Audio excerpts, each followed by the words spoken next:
Widespread stress, misery, and destruction. But there's something you probably didn't know about the role Tucson is playing in the recovery.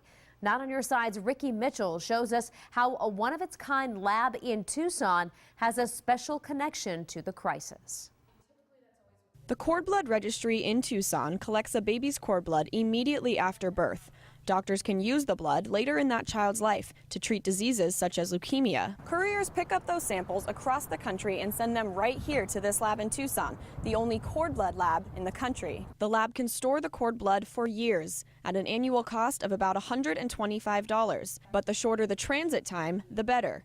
Jamie Alcaraz with Cord Blood Registry says the lab wants to see the samples within 24 hours. Over time, those biological samples and those cells in that cord blood, they will start to break down or start to die.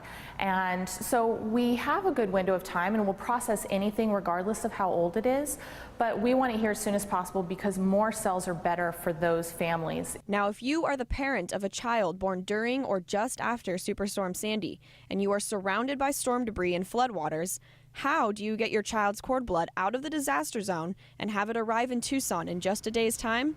That's when couriers come in. Many streets did not have lights, did not have traffic lights, were flooded. We had to find many different diversions.